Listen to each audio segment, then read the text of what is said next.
Sa cavale aura duré 3 semaines. Le second détenu qui s'était évadé de la prison de Dijon en sciant les barreaux de sa cellule a été interpellé ce matin à Marseille. Âgé de 19 ans, il était dans un appartement localisé grâce à la surveillance de son téléphone. Les détails avec Laszlo Gelabert, Georges Brenier et Linda Huré. Il était l'un des fugitifs les plus recherchés de France. Yannick T, 19 ans, visible sur ses vidéos qu'il tournait lui-même en détention. 6 heures ce matin, il est arrêté dans un appartement de la Cité des Rosiers, au nord de Marseille. Un quartier gangréné par le trafic de drogue. Difficile pour notre équipe de recueillir des témoignages sur place. Une interpellation comme celle-ci, menée par la BRI et la Brigade nationale de recherche des fugitifs. Selon nos informations, les enquêteurs retrouvent sa trace il y a 4 jours grâce à son téléphone. La nuit dernière, le fugitif rallume son portable et est repéré par les autorités.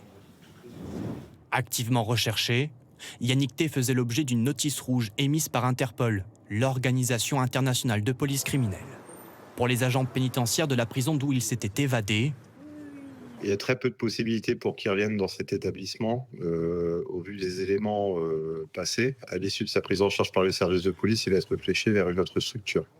La fin de 21 jours de cavale après une rocambolesque évasion de la prison de Dijon.